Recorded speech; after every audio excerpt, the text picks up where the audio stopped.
Hello there, and welcome to the Sleepumentary channel. Tonight we're going to wander back through the mists of time to a land that looks nothing like the one we know today. Before there were stories, before there were names, the world was already ancient. The air was thicker, the forests deeper, the oceans wider. Continents drifted under skies streaked with volcanic haze, and the heartbeat of the planet pulsed through every trembling leaf and rising mountain. It was a time before memory, when life was not yet written in the minds of humans, but in the stone beneath our feet. So, before we continue, hit like and subscribe so you don't miss a single revelation as this story unfolds, moment by moment in real time. Tell me in the comments where you're watching, from what time it is there, and whether you believe we're hearing the whole truth about what's unfolding above our heads. And if you want to keep the signal alive, share this video on X, Facebook, Reddit, or even just with the people who still look up at night. You are the reason we can keep following the impossible, and for that, thank you. In that vanished age, creatures unlike any we have ever known ruled the land. They were the architects of motion and scale of thunder and silenced the dinosaurs. Their world was not a single moment, but an empire of time stretching over 160 million years. To imagine that is to step outside human comprehension. We count our history in centuries, our species in thousands of years. They reigned for millions, their footsteps spanning eras, while mountains eroded and seas changed their names. Imagine walking through one of their forests. Towering conifers rise like living cathedrals, their trunks wide enough to hide an elephant. Ferns the height of a man spread like carpets across the ground. Somewhere nearby, the earth trembles a slow rhythmic pulse as a giant moves. You would feel it before you saw it. A sauropod longer than a city street pushes through the mist. Each exhale a gust of steam in the humid air. And above the canopy something smaller flits from branch to branch, feathers catching the light, a hint of the future disguised as the past. The dinosaurs were not a single kind of creature, but an entire world's experiment in life. Some weighed less than a cat darting through underbrush in iridescent colours. Others were living mountains, their hearts pumping blood up necks as long as buses. They swam, they glided, they ran. Some roared, others may have sung in low vibrations we could only feel, not hear. They were not failures lost to time, but one of the most successful forms of life Earth ever produced, thriving on every continent, adapting to deserts, forests, swamps, and polar twilight alike. We find them now as ghosts turned to stone, a single footprint pressed into rock, the outline of a feather in amber, the curve of a rib that once protected a beating heart. Each fossil is a letter in a language of time, whispering from a world that has vanished but never truly gone. When we brush the dust from those bones, we're not uncovering death, we are touching the continuity of life itself, and even now they are not entirely gone. The wind that moves through the trees carries echoes of their breath. The birds that sing outside our windows are their living descendants wearing the inheritance of a kingdom that once ruled the planet. So before we drift further into their story, take a breath. Feel the slow rhythm of your chest, the steady rise and fall that mirrors the pulse of an ancient world still turning beneath you. The age of dinosaurs is not dead. It sleeps beneath our feet, and sometimes in quiet moments like this we can almost feel it stirring. When the first bones were pulled from the earth, they seemed to belong to monsters. Gigantic limbs, claws as long as a man's arm, skulls heavy enough to crush stone. To the early fossil hunters of the 19th century, there was only one comparison: they could make reptiles. Cold, scaly, sprawling. They imagined these creatures as oversized lizards, and so they gave them a name born of awe and fear: Dinosauria from the Greek dinos for terrible and sauros for lizard. The terrible lizards. It was a label both poetic and profoundly wrong. When Sir Richard Owen coined the term in 1842, the Victorian world was just beginning to realise the earth had a history far deeper than scripture could hold. To imagine creatures that had ruled long before humans was an act of both science and blasphemy. The word dinosaur captured that unease, something magnificent yet monstrous, a reminder that life had not always looked like us. Newspapers illustrated them as scaly dragons lumbering through primeval swamps, their bellies dragging through the mud, their eyes dull and reptilian. But time as always corrects us. Fossil by fossil, detail by detail, the terrible lizard began to dissolve into something far stranger and far more alive. Under closer study, paleontologists discovered that dinosaurs were not sprawlers like crocodiles, but walkers. Their legs were held straight beneath their bodies, hips built like pillars, bones arranged not for sluggish dragging but for stride and power. The architecture of their limbs was a revolutionary and engineering feat, unseen in any reptile alive today. They stood tall, balanced, efficient. Some could sprint, others towered like moving trees. Their bones revealed air pockets, light but strong, the same structural trick birds use to take flight. Their lungs too told a different story. Instead of the simple in and out breathing of reptiles, dinosaurs had a system of air sacs that moved air in a continuous loop, keeping oxygen flowing even as they exhaled. It was a breathing rhythm more like a song than a gasp, the same internal machinery that lets a sparrow stay aloft. They were not cold creatures waiting for the sun to wake them, but warm-blooded dynamos alive with energy. The terrible lizard had always been a misreading, a shadow cast by human imagination onto a truth we could not yet see. But language once born lingers. The word dinosaur carries with it the weight of that first misunderstanding. Even now we say like a dinosaur to mean outdated, slow-doomed. Yet in reality they were none of those things. They adapted through ice and fire, through shifting continents and changing skies. They thrived longer than any mammal, longer than any human empire will ever last. Perhaps that's the real irony. The word that once made them sound ancient and extinct now hides a lineage that still lives. Every crow, every eagle, every hummingbird is a quiet rebuttal to that 19th century era. The terrible lizard did not vanish. It evolved, grew feathers, and began to sing. And maybe that's what language does best. It begins as a cage, a small human word trying to hold a vast mystery, and then slowly the truth breaks free and takes flight. Close your eyes and try to count backward, not in years or centuries, but in oceans rising and mountains wearing down to dust.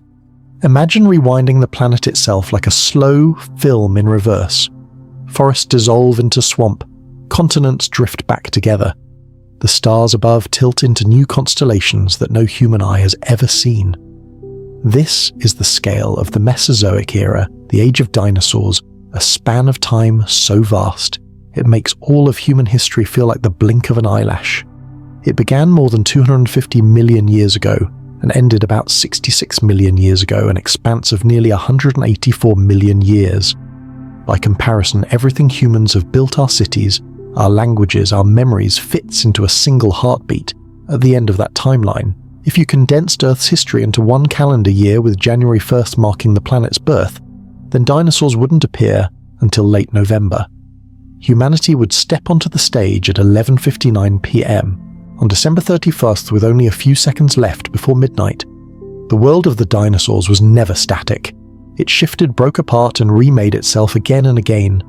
At the dawn of their reign, the continents were one a single massive supercontinent called Pangaea, ringed by a vast global ocean. Imagine walking across a land without boundaries where deserts stretched for thousands of miles and storms wandered freely without coastlines to stop them. Then slowly the Earth began to move. Deep beneath the crust, heat churned and plates drifted apart. Mountains rose like wrinkles in the planet's skin. Rifts opened into new oceans. The air thickened with volcanic breath and the world warmed to tropical heat even at the poles. Over tens of millions of years, this wandering Earth sculpted new homes for life. As Pangaea cracked apart, the Atlantic was born not in an instant, but in a whisper of drifting stone. Dinosaurs adapted to every reshaped world, desert hunters in the early Triassic swamp giants, in the Jurassic feathered predators in the lush Cretaceous forests. They witnessed the continents take the shapes we know today, but far younger versions, green and volcanic, their edges still raw. The air itself changed too. Oxygen rose and fell like the tide of an unseen sea, shaping every heartbeat. Warm periods swelled with forests, cooler ages pressed ice into the poles, but through every upheaval dinosaurs endured. Species vanished, new ones took their place, and still their footsteps echoed from one epoch to the next. Pause for a moment and picture it. While they lived and died, mountains like the Himalayas had not yet formed. The Atlantic Ocean was a newborn. Mammals were small, nervous things hiding in the dark, waiting for their time. And still the dinosaurs walked on generation after generation for longer than any lineage before or since. To call them ancient is almost an insult. They were the pulse of the planet for nearly 160 million years, not fossils in motion, but an entire living civilization of muscle, breath, and instinct. When we measure their reign against our own, the contrast is humbling. Humanity's recorded story, all our art, all our wars, all our dreams, is a spark in the darkness of geological time. The dinosaurs were the flame that burned for eons before us, and when that flame finally dimmed, the Earth still turned waiting patiently for whatever would come next. The world they left behind became the cradle of our own, and if we listen closely enough in the rustle of leaves or the call of a bird, we can still hear their clock ticking, not in seconds, but in continents. When we think of dinosaurs, we often imagine titans, mountains of muscle and bone that shook the ground beneath them. But not every ruler of that ancient world was colossal. Some were light enough to perch on your shoulder, small enough to vanish into ferns, quick enough to disappear before the giants even noticed them. The empire of dinosaurs was not only built by size, it was built by adaptation. Meet Microraptor, a creature no larger than a crow, and one of nature's earliest experiments in flight. Its fossils discovered in China are so exquisitely preserved that even the delicate barbs of its feathers remain visible, arranged in 4 wings, one pair on its arms, another on its legs. Under sunlight, those feathers likely shimmered with shades of blue and black like a raven's wing. To see one glide silently between the trees would have been to watch evolution rehearsing for flight. This was no lumbering monster, but a creature of grace and precision. Its feathers weren't decorative, they were tools, aerodynamic surfaces designed by survival. When it leapt from a branch, air flowed beneath its wings, turning freefall into control. It didn't soar like an eagle, it glided like a whisper. And each glide brought the future closer to the first birds, to the first skies filled with living motion. Microraptor was only one of many tiny dinosaurs that thrived in the shadows of giants. Some species scarcely bigger than sparrows darted through the underbrush hunting insects. Others scavenged their senses sharp, their eyes large to catch the faint light under forest canopies. These were the quick thinkers, the survivors, the ones who learned to hide, to climb, to adapt faster than change could catch them. While enormous herbivores ruled the plains, these miniature hunters ruled the spaces between the branches, the roots, the hollows.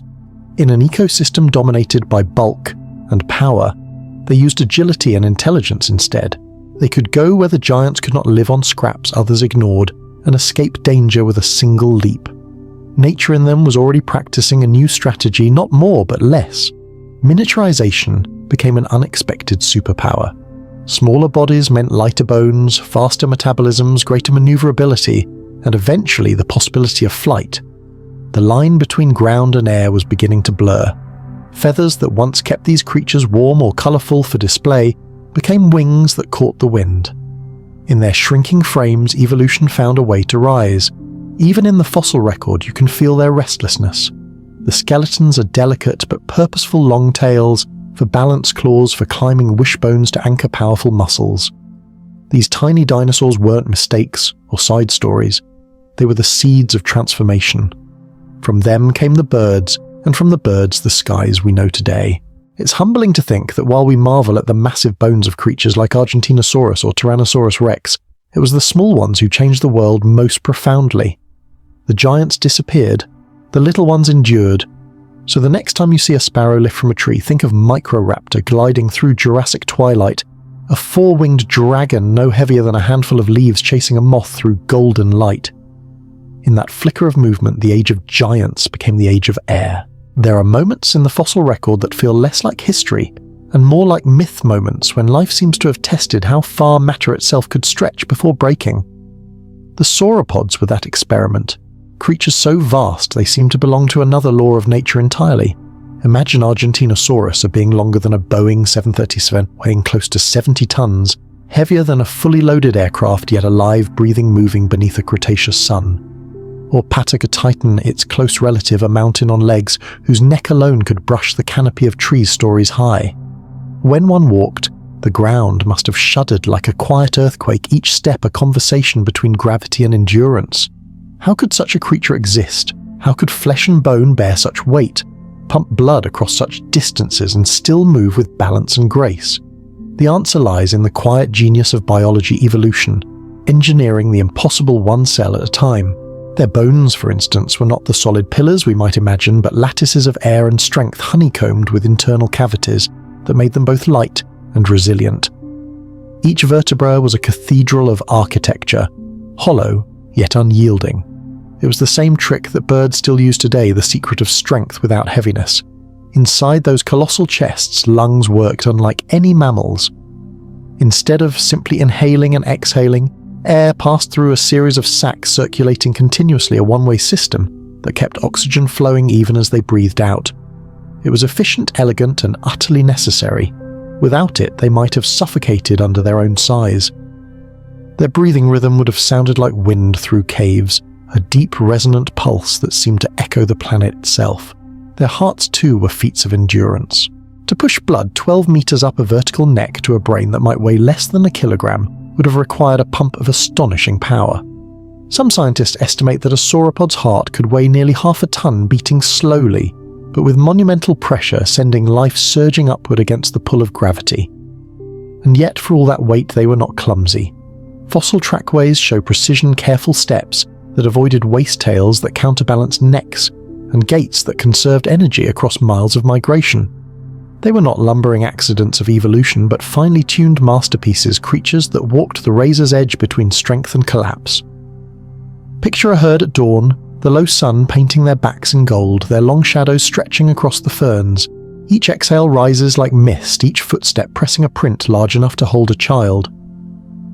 Above them, pterosaurs drift like kites, small as birds beside these living mountains.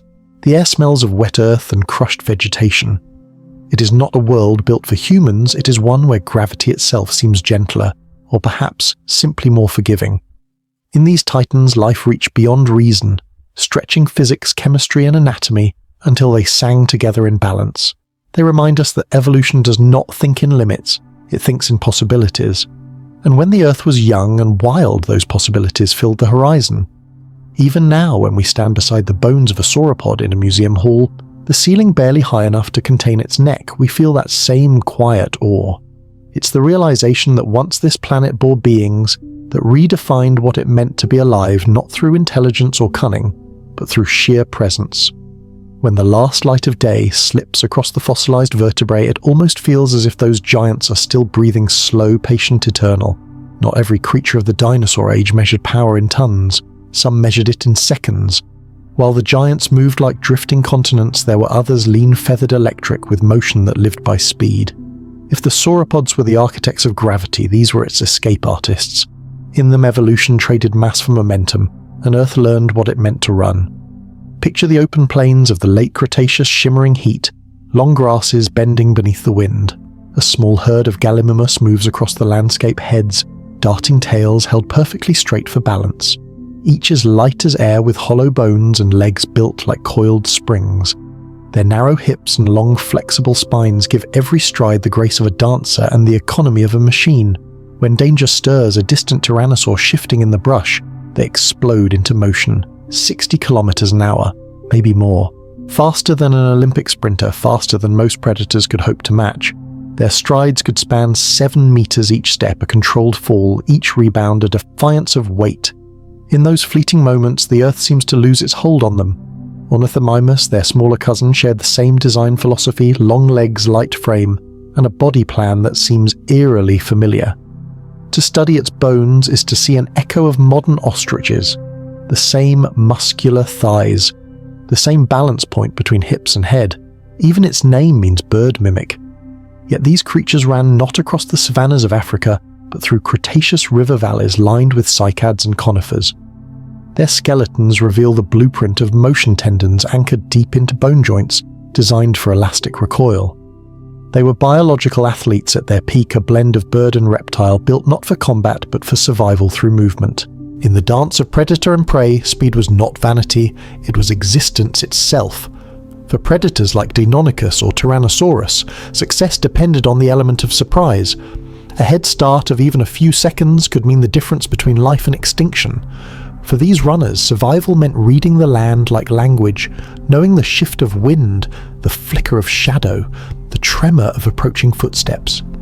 Every nerve was tuned to flight, every muscle rehearsed for escape. Biomechanics tells us that efficiency is the secret of speed. The best runners, human or dinosaur, conserve momentum recycling energy through tendons that act like springs.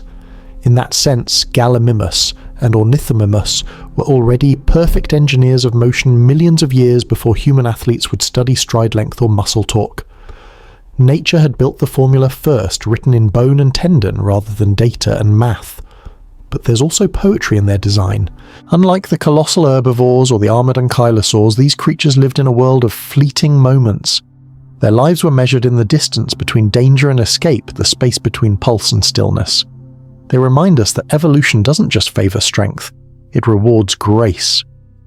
Imagine the scene again, dusk on the plains, the air cooling the horizon, trembling with motion. A dozen Gallimimus sprint together in a blur of feathers and dust, their rhythm matching the Earth's own heartbeat.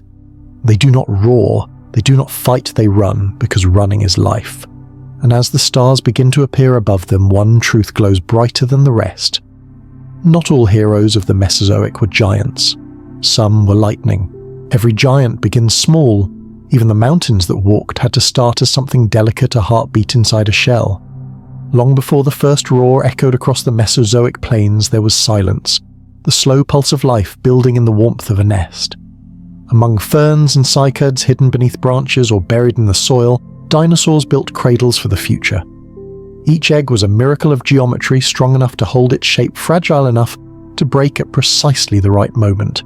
Some were no larger than marbles. Others, like those of Hypsilosaurus, could fill both hands or rival the size of a basketball.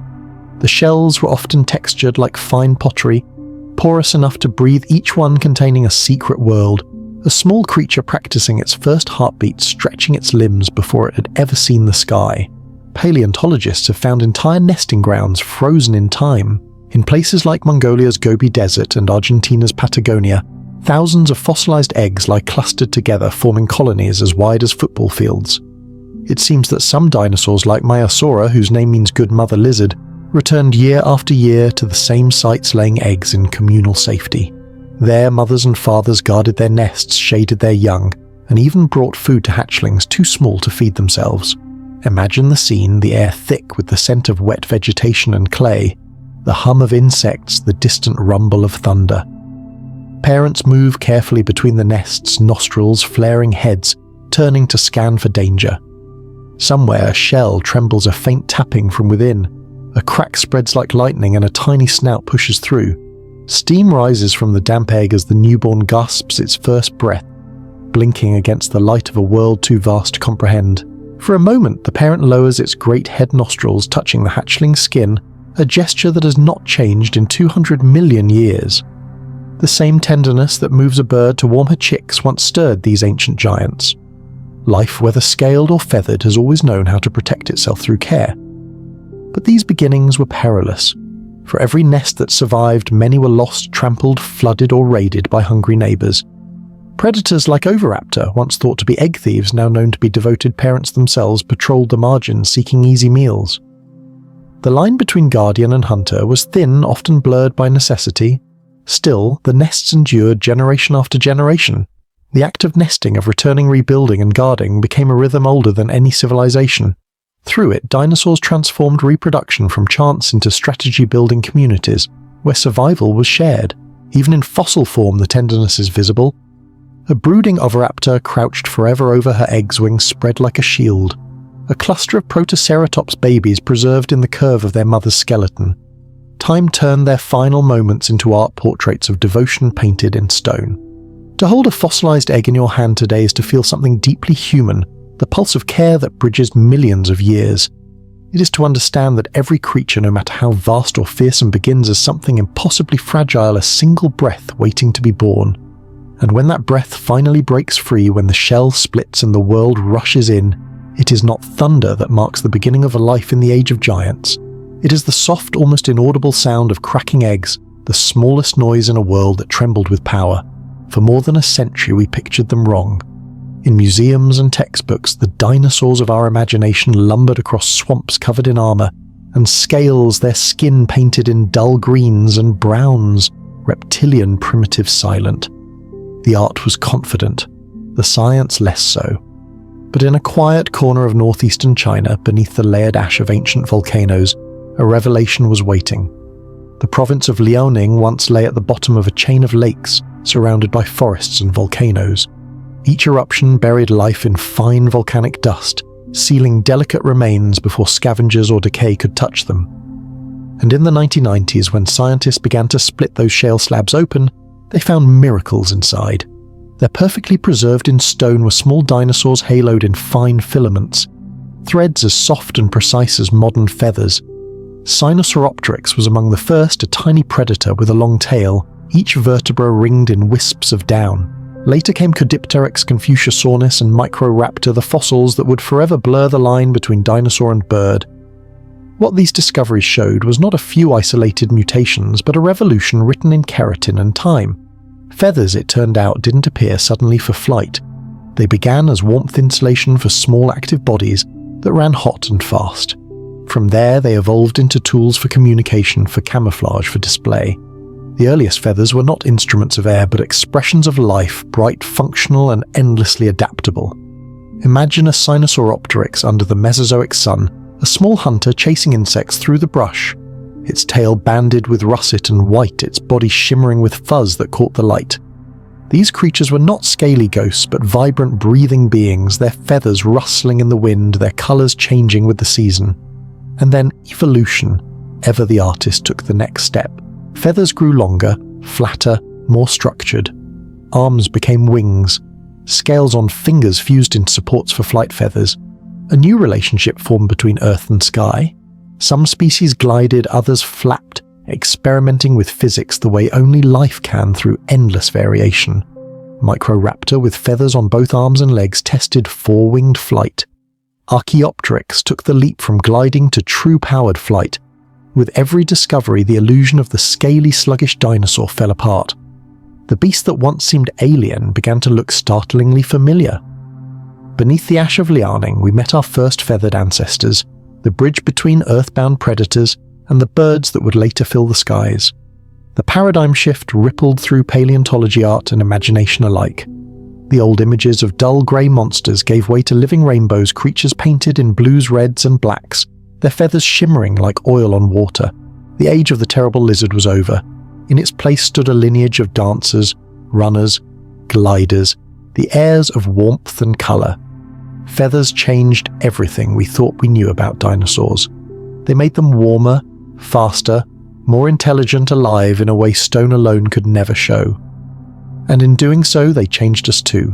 Because to see a bird today, to watch it tilt its head, ruffle its feathers or take flight, is to glimpse in a single heartbeat the ghost of deep time. The next time you see a sparrow shake the rain from its wings, remember Sinosauropteryx rustling in the ancient leaves. The feathers that once trapped warmth now scatter sunlight. The same invention that once helped a small creature survive extinction now paints the sky every morning. Scales became feathers, reptiles became birds, and imagination became truth. For most of history we saw them in grey.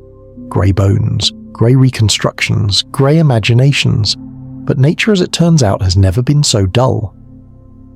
In the early 21st century, scientists began peering at fossilized feathers through powerful electron microscopes, not to look for bones or shapes, but for colour. What they found was extraordinary microscopic structures called melanosomes, tiny pigment capsules that still clung to the feathers after tens of millions of years. Their shapes, rods, spheres, ovals, match those in modern birds. And shape in biology determines hue. When those ancient feathers were decoded, they sang. Microraptor shimmered with an iridescent sheen, its body cloaked in black-blue hues like a raven beneath sunlight. Sinosauropteryx wore a rust-coloured mask and a tail banded in cinnamon and white. Anchiornis carried flashes of red-grey and ink-black. The palette of the Mesozoic was not uniform mud, it was a living spectrum. Imagine the forests of that time like filtering through cycads and ginkgos, turning droplets of dew into prisms. Small feathered dinosaurs darting through the undergrowth, their plumage glinting with metallic green or bronze, catching the sun for a heartbeat before vanishing again. Some displayed colour to warn others to woo, still others to hide in plain sight. The air itself would have shimmered with motion scales, fading into feathers, feathers dissolving into light. To understand what this meant, look around today. The gloss on a magpie's wing, the copper throat of a hummingbird, the velvet black of a raven. These are not coincidences. They are echoes. The same melanosomes that shimmered in Cretaceous dawns now scatter sunlight in your backyard. The birds outside your window are the continuation of a painting that began 100 million years ago. Colour was more than beauty. It was survival. In the dense jungles of the Mesozoic, light played tricks. Shadows shifted like predators. A flash of iridescence could confuse an attacker, attract a mate, or mark territory. Where mammals still hid in the dark, dinosaurs painted the day. They were evolution's first artists, using pigment pattern and posture to tell stories of dominance, seduction, and belonging. And perhaps that's what makes their world so haunting to imagine. It wasn't just alive, it was radiant. Picture the dawn mist lifting over a prehistoric marsh, the cries of distant creatures echoing through the fog. A small Anchiornis stretches its wings, droplets scattering into the air, every feather catching the first golden rays. Nearby, a dragonfly with a wingspan the size of your hand glints like glass, and behind it a forest canopy hums with colours no human eye has ever seen. The terrible lizards were never drab. They were walking rainbows, the Earth's first canvases of light and shadow. And though the pigments have long faded, the physics of their brilliance remains written in the microscopic fossils of their feathers, and reborn in every beating wing above us today. So when you see a peacock unfurl its tail or a swallow dive through sunlight, remember you are watching the continuation of that ancient colour symphony. The same light that once danced across Microraptor's plumage now glows on feathers that still cut the air. The dinosaurs never left the sky. They became it. If power had a sound, it would be the closing of Tyrannosaurus Rex's jaws. No roar, no charge, just the quiet inevitability of force meeting flesh. When paleontologists measured the stress left behind in fossilized bite marks, they discovered something astonishing. T-Rex could crush bone with a pressure of over 8 tons, enough to shatter a car door or turn a hadrosaur's femur to splinters. Its skull was not merely a weapon, it was a living press of death, a fusion of muscle and bone so efficient that even its bite marks became fossils. The king of the Cretaceous didn't need speed or venom or ambush. It had certainty. Its teeth, thick, serrated cones the size of bananas, were designed not to slice, but to pulverize. When T-Rex closed its jaws, physics itself bent to its will. But for every ruler crowned by power, there was another whose reign was stranger. Travel backward in time to the Jurassic, and you'll meet Stegosaurus, a walking contradiction. Along its back, a row of great plates rose like sails of stone. At its tail, spikes sharp enough to pierce armor. Yet inside its skull rested a brain no larger than a walnut. For decades, scientists mocked it as nature's blunder, a giant body with a fool's mind. Myths spread that it had a second brain near its hips to help move its legs, an idea now long disproven but strangely poetic. Perhaps it wasn't stupidity that defined Stegosaurus, but specialization. Its brain was small because it didn't need to be large. It wasn't a thinker, it was a survivor. That's the hidden symmetry of evolution. Intelligence is only one way to win the game. Tyrannosaurus dominated through sensory mastery: eyes, the size of grapefruits, nostrils capable of smelling prey, kilometers away, hearing tuned to the infrasonic tremors of movement. Its brain, though not vast, was wired for strategy and coordination. Stegosaurus, on the other hand, played a different tune. It relied on armor instinct and sheer presence. When danger approached, it didn't calculate probabilities, it swung its tail and probability ducked. Adaptation doesn't always favor brilliance, it favors balance. For the millions of years Stegosaurus ruled the Jurassic Plains, its small brain was exactly enough. It ate, fought, mated, and endured. When it vanished, it wasn't for lack of intelligence, but because the world itself changed. And maybe that's the deeper story hidden in their bones, that life is not a race toward cleverness. The Earth remembers creatures that fit, not necessarily those that think. The world of dinosaurs was full of solutions, each tuned to a different problem. Some demanded cunning, others demanded patience, and some, like the king and the fool, demanded nothing more than the right shape in the right moment. If you could stand before them both, the colossal predator and the plated grazer, you would see two sides of survival staring back at you. One eyes forward, jaws tensing the apex of design, the other heavy and deliberate, its tail poised like a loaded spring. Both perfect, both inevitable. Perhaps that's what makes their story feel timeless. Evolution has no favorites. It builds kings and fools with the same quiet devotion, sculpting each for its purpose, then letting the ages decide which will fade and which will echo. In a world ruled by teeth, some chose to become fortresses. The ankylosaurs were Earth's living tanks, creatures so thoroughly armored that even time itself seemed to bounce off them. Every inch of their body was fortified bone, fused into their skin scales, hardened into plates, and muscles coiled beneath like cables of iron. When they moved, the ground felt it, a low, deliberate rhythm, the sound of evolution saying no. These were not the giants who ran or flew or hunted. They were the ones who endured. Ankylosaurus, the most famous of them, stretched over 6 meters long and weighed as much as an elephant. Its back was a mosaic of bony tiles called osteoderms, locked together like medieval armor. Along its flanks, rows of spikes turned every approach into a risk, and at the end of its tail, its most astonishing weapon hung a massive club of bone heavy enough to break the leg of a predator with a single swing. It wasn't a symbol, it was survival forged into sculpture. Imagine the predator's perspective, perhaps a young Tyrannosaurus, hungry and reckless stalking through the ferns. It lunges jaws wide only to meet a wall of bone and muscle. The ankylosaur lowers its head and swings its tail with terrifying precision. The air cracks. A sound like splitting wood echoes through the forest. The king of hunters limps away wiser for the encounter. This was the arms race that shaped the Cretaceous world, a constant escalation between attack and defense. As predators evolved, stronger jaws, prey evolved thicker hides. As speed grew sharper, armor grew heavier. Evolution did not choose sides, it simply balanced the scales. Not all ankylosaurs were identical. Some, like Euoplocephalus, carried a broad low body designed to hug the ground, impossible to flip, difficult to kill. Others, like Cychania from the deserts of Mongolia, bore intricate armor patterns almost ornamental in their beauty, nature's brutal artistry at its peak. Even their eyelids were reinforced with bone. They didn't need to run or hide, they simply were, and the world learned to move around them. Their strategy worked for millions of years. While other dinosaurs changed shape, color, or diet to keep pace with shifting climates, the ankylosaurs perfected one idea: become a wall that moves. Their strength was not aggression, but patience. When predators came, they stood their ground. When danger passed, they returned to feeding their armored bodies, glinting in the sun like living sculptures of stone. But within that stillness there was elegance, the balance between defense and grace. Their armor was not dead weight. Beneath it lay a complex system of ligaments and air pockets that kept them surprisingly mobile. Even their tails, though heavy, were counterbalanced perfectly by muscle and bone. Nature in them had built a paradox, a creature of massive weight that moved with the efficiency of design. Their extinction, when it finally came, was not defeat. It was simply the closing of an era when strength was measured in silence, in the refusal to yield. If you could stand beside one now, its flanks warm beneath the sun, you'd hear the quiet rhythm of its breath, slow and steady as the turning of the earth. You'd see not a monster, but a monument life turned into architecture.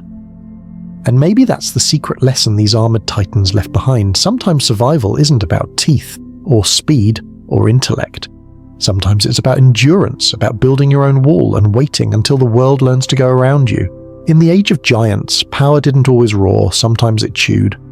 Among the forests and floodplains of the late Cretaceous, herds of Hadrosaurus, Edmontosaurus and Corythosaurus grazed endlessly, their heads bobbing like metronomes over fields of ferns. They were called duck-billed dinosaurs, but their true marvel was hidden inside their mouths, not in the beak, but in what lay behind it, a biological machine so advanced that engineers still marvel at its design.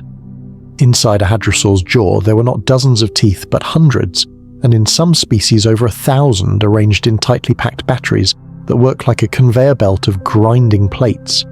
Each tooth was linked to its neighbors, forming a living millstone capable of pulverizing even the toughest vegetation. As the front teeth wore down, new ones rose from below, sliding perfectly into place.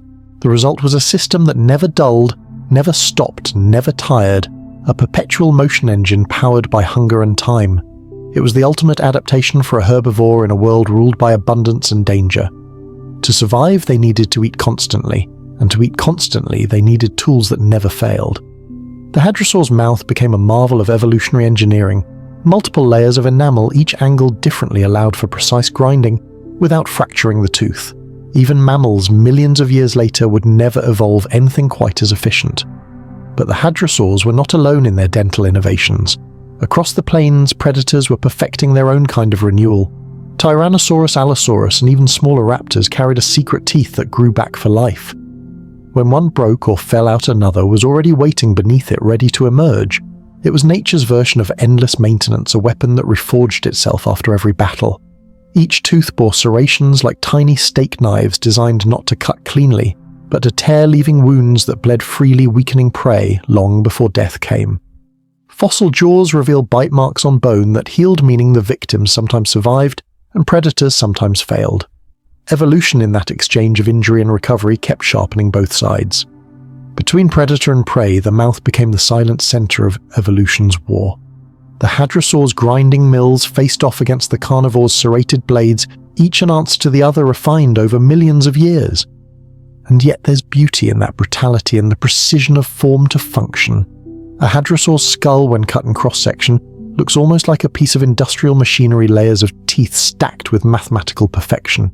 The predator's jaws, meanwhile, are studies in stress distribution, bone ridges and muscle attachments placed exactly where physics demanded them. Imagine standing among a grazing herd. You'd hear not the roar of giants, but a low chorus of grinding, the sound of hundreds of jaws working in rhythm, turning leaves into survival. A predator approaches. The herd lifts its head's nostrils, flaring. Somewhere nearby, unseen in the underbrush, another mouth waits, rows of teeth already sharpening themselves in the dark. This was not a world of mindless violence, but of endless refinement. Evolution didn't just build stronger creatures, it built smarter tools. It found ways to make wear and decay part of the design, to make impermanence itself an advantage. The fossils tell that story in silence, grooves worn by 1,000 meals, serrations dulled, and replaced enamel polished by use.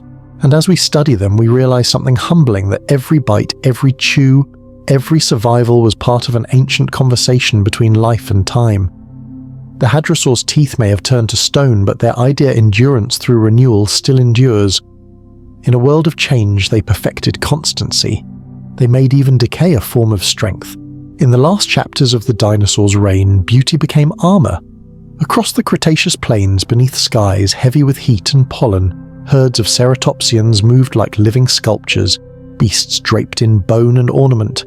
At their center walked the most famous of them all Triceratops, the three-horned giant half-tank, half-cathedral.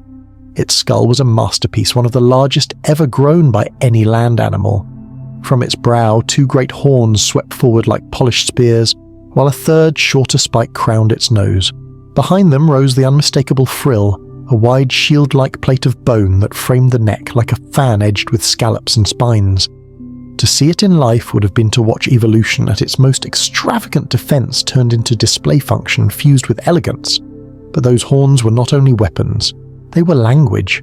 Fossilized skulls tell stories written in fractures and scars, evidence of ritual combat, horn clashing, and dominance battles. Triceratops didn't fight predators as much as it fought itself. Males locked horns over territory and mating rights, pushing and twisting, until one yielded. The marks left behind show that many survived their duels. This was not war to the death, but a test of strength and endurance, an ancient dialogue of status. The frill, meanwhile, was not just armor for the neck, it was a canvas of communication. Vascular grooves along the bone suggest that it was covered by living skin rich with blood vessels, perhaps able to blush flush or change hue with emotional season. In a herd under the Cretaceous sun, their frills may have glowed with shades of red, orange, and gold warnings to rival signals to mates or comfort to their young. And there were many kinds. Styracosaurus bore a crown of backward curving spikes. Centrosaurus flaunted shorter horns but an elaborate frill. Pachyrhinosaurus replaced horns with knobby bosses of bone like living sculptures carved from ivory. Evolution seemed to be experimenting, as if unsure whether these creations were for combat, courtship, or both. The result was a paradox, creatures of violence shaped by aesthetics. Their beauty was not decoration but survival itself. In the wild, being seen could mean life or death.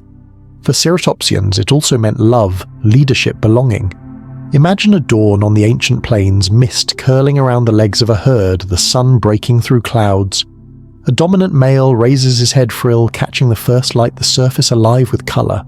Around him, juveniles stay close to their mothers, mimicking gestures, learning the language of horns and posture. Predators circle at a distance, they know better than to test a wall of bone and unity. Even in fossil form, the gesture remains. The curve of the frill, the spacing of the horns, the weight of the skull, all hint at creatures that use beauty as both defense and dialogue. They remind us that in evolution, form follows story. Strength alone does not endure, it must also communicate. Perhaps that is why Triceratops still captures our imagination more than most. It embodies the duality that defines life itself, gentleness and ferocity, elegance and survival, beauty and purpose intertwined. In the end, their horns were not merely weapons of war, they were instruments of identity. and in every living thing that still uses color pattern or motion to say, "I am here," the legacy of those bone-frilled giants remains. Forget Hollywood's monsters tall as men with echoing roars. The real velociraptor was something far more extraordinary. Not a nightmare of size, but of precision. It stood barely as tall as a turkey, no heavier than a household cat. Yet every muscle, every tendon, every claw was sharpened for purpose. Covered in feathers, its body shimmered under the Cretaceous sun, sleek, warm, alive. The tail, stiffened by bony rods, acted as a living rudder, balancing each leap and twist with perfect control. Its eyes were large and forward-facing, a predator's gaze calculating depth and motion. This was not a brute force killer. It was an engine of thought. Each foot bore the weapon that made it infamous, a curved, sickle-shaped claw kept off the ground, razor-edged, retractable. It was not used for slashing in frenzy, but for precision strikes, gripping, pinning, cutting. In the fossil record, one discovery captures this moment of deadly grace forever. In the deserts of Mongolia, paleontologists uncovered a scene frozen in stone, a velociraptor locked in combat with a protoceratops. The predator's claw was buried deep in its opponent's neck, while the herbivore's beak still gripped its attacker's arm. Both died as a sandstorm buried them mid-battle, their struggle preserved for eternity. It is one of the most haunting fossils ever found, 2 lives, 2 strategies cancelled out in perfect balance. But what truly set Velociraptor apart was not its claws or speed, it was its mind. The skull reveals a brain larger than most dinosaurs of its size, with well-developed regions for vision, balance, and coordination. Its senses work together in harmony, eyes, inner ear, and limb control forming a loop of instant decision-making. In the wild, thinking was survival. Did they hunt in packs? The debate continues. Some fossils show multiple raptors near a single prey, suggesting coordination. Others argue it was coincident scavengers gathering after the kill. Still, their agility and sensory acuity hint at something more than instinct. Even if they didn't strategize in the human sense, their movements would have looked intelligent, reading cues, reacting in fractions of a second, adapting mid-attack.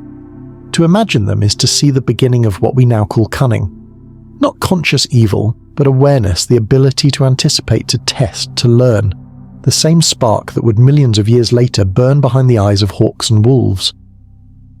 Imagine one now, a feathered silhouette stalking through dry grass body, low tail, level head turning side to side.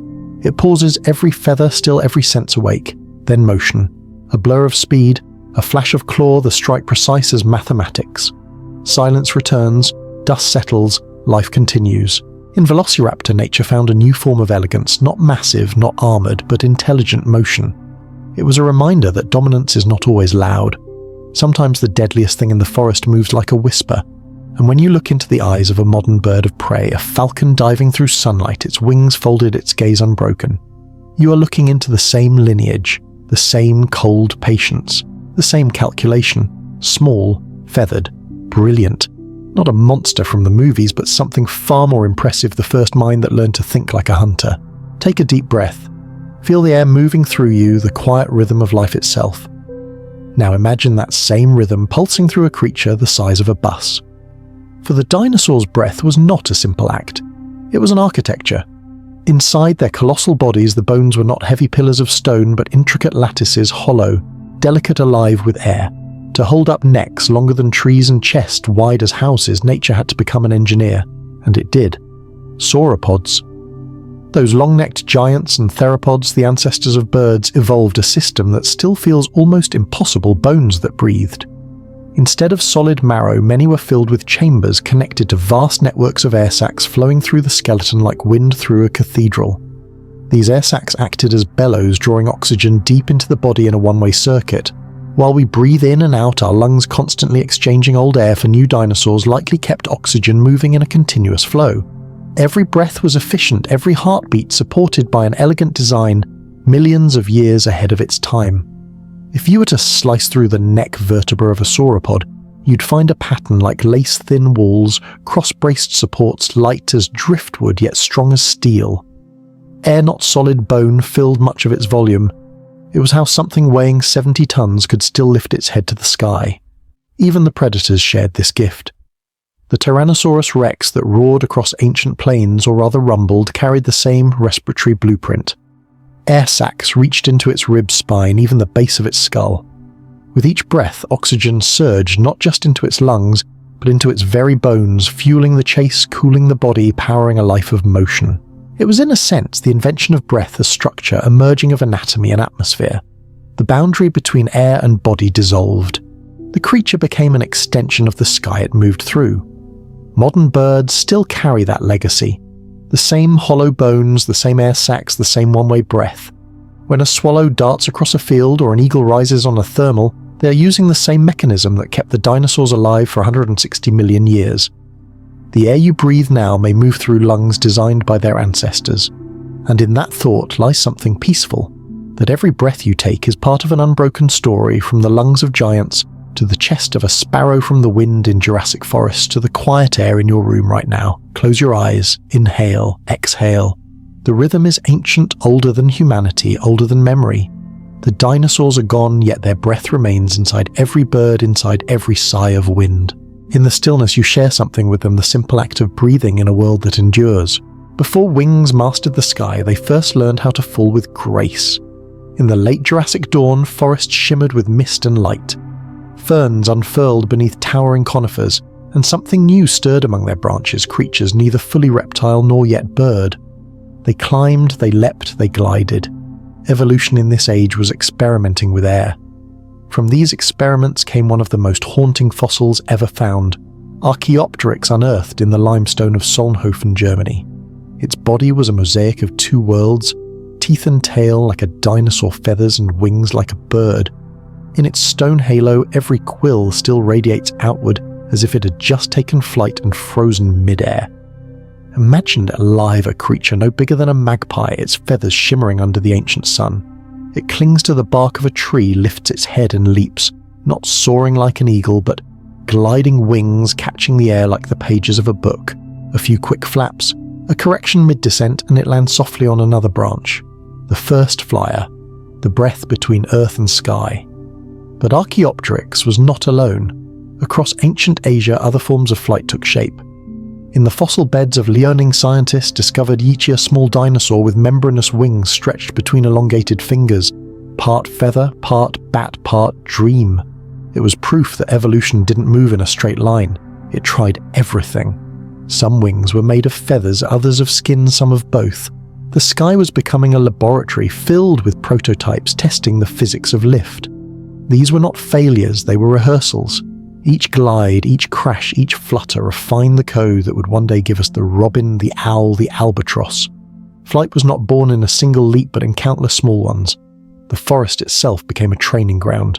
Picture a world before birdsong where instead of chirps, there is the soft whisper of feathers slicing air. The dawn light filters through canopies, catching iridescent hues on small feathered bodies gliding between trees. Below, mammals stir in leaf litter, and above the first aviators map invisible paths across the morning sky. It was not only freedom that flight offered, it was perspective. To leave the ground, even for a moment, was to see the world in motion, to look down upon what was once limitation. Nature had discovered a new dimension, and the dinosaurs were its first explorers. Every bird today carries the blueprint of that transformation: hollow bones, wishbones, feathers designed for lift and warmth, lungs that flow like wind through glass. When a pigeon takes off from a city street or a hummingbird hovers beside a flower, it is reenacting a 150 million year old miracle written in stone.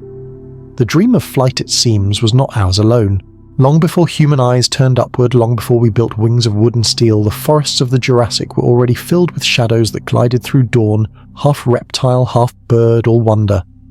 They were the first to trust the air, and in that trust, the sky was born. For much of history, dinosaurs were painted as cold-blooded beasts, sluggish sunbathing monsters waiting for warmth to stir them.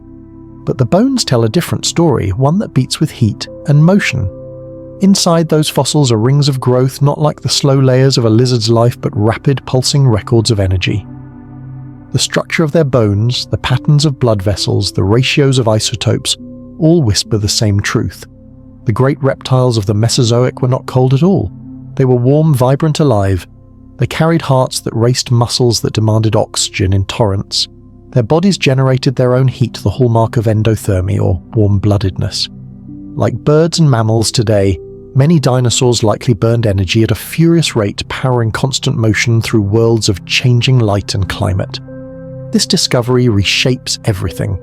It means the Cretaceous plains were not quiet. They were alive with creatures that walked and breathed and hunted through day and night. It means that beneath the auroras of ancient polar regions, dinosaurs didn't freeze, they endured. Fossils found in Alaska and Antarctica show herds of hadrosaurs and packs of small predators living near the poles where winter brought months of darkness. Their eyes were large, adapted to the gloom. Their metabolisms ran hot enough to keep blood flowing in bitter cold. Imagine it a frozen forest glowing green beneath the northern lights' steam rising from the nostrils of warm-blooded giants. They thrived where reptiles shouldn't. They lived in motion. That heat also fueled distance. Some species, the great herding hadrosaurs, for instance, may have migrated hundreds of miles in search of food, trekking across prehistoric floodplains like living rivers. Their bodies had to sustain relentless movement muscles fed by oxygen hearts, pounding at rates we once thought impossible for creatures their size. To be warm-blooded is to live on the edge of hunger, to need constant fuel, to eat, move and breathe without pause. It's the price of vitality. And yet it's also what made them masters of their world. A cold-blooded animal waits for the sun. A warm-blooded one becomes it. When you see a flock of geese cutting across an autumn sky, or a caribou herd moving toward distant tundra, you're watching echoes of that same evolutionary fire. The migration of energy across landscapes, the triumph of heat over inertia. It's a strange, humbling thought that even now as we sit still wrapped in our own warmth, our pulse is beating in time with theirs. The same metabolic symphony passed from scale to feather to skin. The dinosaurs didn't rule the earth by accident. They outpaced it. Hearts faster, blood hotter lives lived in motion. And even when the world turned dark, they carried their own light within them. If we could stand on a Cretaceous plain and listen, truly listen, the first surprise would be the silence. Not the absence of sound, but a silence filled with frequencies too deep for us to hear. The earth then had its own symphony, and many of its players spoke in tones that would have vibrated through bone more than through air. Among them were the hadrosaurs, the so-called duck-billed dinosaurs. To early scientists, their hollow crests were curiosities ornaments without purpose. But when paleontologists began reconstructing those strange skulls, they realized something extraordinary. These were not decorations. They were instruments. The long curving nasal passages of Parasaurolophus, looping through its tall crest, formed a natural windpipe, a built-in resonating chamber capable of amplifying deep, haunting calls. Blow air through its virtual reconstruction today, and you hear a low, trembling note, half horn, half foghorn, that seems to come from the earth itself. Each species had its own shape, its own length of resonance tube. That means each had its own voice. Some likely produced booming calls that carried for miles across the floodplains, while others may have used infrasonic vibrations, sounds below human hearing, to communicate through forests and over hills the way elephants and whales do today. Imagine the dawn chorus of that ancient world. Not birdsong, not roars, but vast harmonic pulses, deep, resonant waves rippling through the air, herds of hadrosaurs calling to each other across misty valleys, mothers signaling to hatchlings hidden in the reeds, males announcing their strength in bass tones that rolled like distant thunder. The predators too had their music. Tyrannosaurus may not have roared as Hollywood taught us, but its throat could likely produce low-frequency rumbles felt more than heard to claim territory or summon mates. Crocodilians today still use that same trick, the water above them quivering in concentric rings when they sing. In that sense, the soundscape of the Mesozoic was not chaos but rhythm, the deep breathing of life itself. We think of dinosaurs as visual, all teeth and motion and colour, but they also lived in a world of resonance. Their communication was not limited to what could be seen. It was what could be felt. The vibrations of a herd crossing mud, the hum of a crest call through the evening fog, the answering rumble of another far away. Perhaps the Cretaceous world was never truly silent. It was alive with frequencies that merged into the landscape, the sound of bodies, of hearts, of movement through time. Close your eyes for a moment and imagine standing in that world. The air is thick and warm. Somewhere far off, a low tremor begins a note that grows, swells, and fades like the planet itself exhaling. It's not a warning. It's not a cry. It's communication. A conversation older than language, carried through the skin, through the ground, through breath. And as that sound fades into stillness, you realize something. Though the speakers are gone, their voices are not. Every bird call, every hum of wind through a canyon, every resonance that moves through the earth carries a faint echo of those ancient frequencies. The dinosaurs may have vanished, but their song still lingers low, patient and eternal somewhere between the air and the bones of the world. The fossils we know best are hard bone-tooth stone, but life itself was not hard. It was soft, warm and textured, a tapestry of scales, feathers, skin and breath. Once in a while, the earth remembers that softness. In rare places, ancient mudflats, lake beds and volcanic ash plains, the sediments were fine enough to capture every detail, the ripple of skin, the curve of a scale, the ghost of a feather pressed flat against stone. These are not bones, they are impressions of touch. The moments when the living brushed against eternity and eternity held on. Look closely at a fossilized hadrosaur skin cast. You can still see the hexagonal scales overlapping, like the tiles of a cathedral floor. Some are larger on the flanks, smaller near the neck, arranged in complex repeating patterns that guided water, reflected light, maybe even regulated heat. What was once armor is now art geometry written in flesh. Elsewhere in the dust of Mongolia and Alberta, we find hints of something stranger. Quills, bristle-like filaments rising from the backs of ceratopsians, once thought entirely scaly. In others, like Psittacosaurus, the tail carried a fan of soft hair-like structures. The line between lizard and bird was already blurring long before feathers claimed the sky. And in Lierning's lake bed fossils, the details are almost impossible to believe. Delicate feathers radiating from the arms of Microraptor, each vein still visible, every filament frozen in mid-motion. To see it is to realize how tangible they once were. Not abstract giants, but animals warm and breathing and aware of the texture of rain on their skin. Imagine running your hand across the flank of a living dinosaur, not smooth or slimy, but alive with sensation. The bumps of keratin, the softness of down, the vibration of muscle beneath hide. Some would have felt like crocodiles, others like ostriches, still others like nothing that exists anymore. Touch, after all, is how we understand reality, and these textures are the fingerprints of worlds we can no longer touch. The ancient earth was not a uniform place of armor and claw. It was a mosaic of textures, rough hides brushing against ferns, feathers catching droplets of mist tails, flicking dust into golden light. Each surface told a story of adaptation, of how life met the elements and made them its own. Even the air carried texture, then humid, heavy, full of scent and sound. The touch of wind against scales, the drag of wings through mist, the gentle pressure of warmth against skin in the first sunlight after rain. These are sensations we can only dream of, yet they are written faintly in stone. When paleontologists dust off a fossil and uncover the imprint of skin, it's as if the past reaches out to shake our hand. That contact, even through a layer of rock and time, reminds us that these were not abstractions of evolution, but beings that lived and felt. The dinosaurs may be gone, but their textures remain in the scales of a lizard, the down of a chick, the quill of a feather brushed by the wind. The world still carries their touch. Close your eyes and you might almost feel it, the faint warmth of a vanished sun on skin not your own. The whisper of feathers against ancient air. The texture of life itself breathing through time. For all its grandeur and ferocity, the age of dinosaurs was not without a sense of humor. Sometimes evolution builds marvels of engineering. Other times it seems to doodle. Take Carnotaurus, the meat-eating bull. Its skull was pure menace, short-horned and lined with serrated teeth. Its legs were built for speed, its tail thick with muscle. And then there were the arms. Tiny, ridiculous, barely longer than a child's forearm, tipped with two stiff fingers that couldn't even reach its own mouth. Imagine the most fearsome predator of South America roaring across the plains, and then notice those little appendages flapping uselessly by its chest. Scientists believe they once served a purpose, perhaps bracing during mating or gripping struggling prey, but time pared them down to near comedy. Evolution, it seems, has a taste for irony. Or consider Pachycephalosaurus, the thick-headed lizard.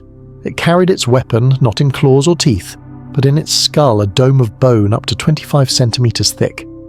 Two rivals meeting on a Cretaceous hillside may have butted heads like living battering rams, the sound echoing across the plains like thunder. But under the microscope, those domes reveal something stranger, still tiny fractures that healed. Again and again, proof that they didn't just display their weapons, they used them. Picture it two animals the size of horses charging each other in slow motion, their domes colliding with a sound you'd feel in your ribs. Dust rising, hornlets rattling, and then one shakes its head, dazed but alive, ready for another round. It's absurd, violent, and somehow deeply familiar. Then there were the showpieces evolution's more flamboyant moods.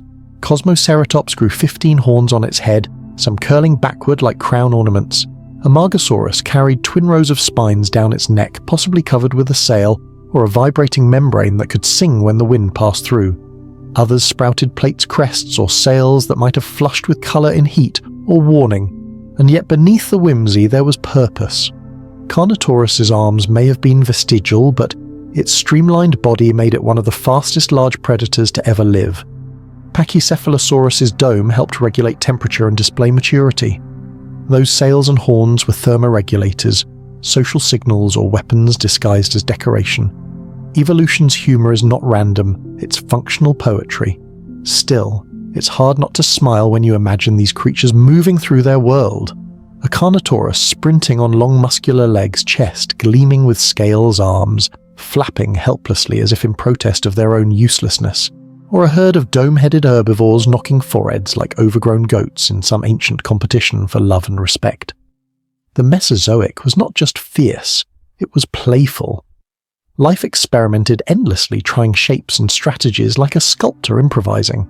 Some designs became masterpieces, others were glorious jokes that worked just long enough to leave a fossil record. If you look closely, you can still feel the grin of nature in these bones, as if evolution itself enjoyed the process, amused by its own audacity. Because perhaps the greatest truth of life's story is this: it doesn't just strive to survive, it plays. It tests the boundaries of beauty, absurdity, and function, sometimes all at once.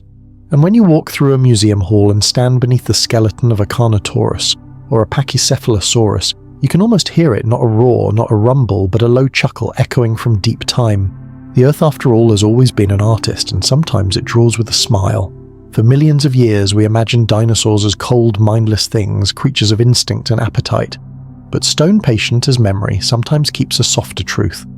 In the Gobi Desert, paleontologists once unearthed a small skeleton curled over a clutch of eggs.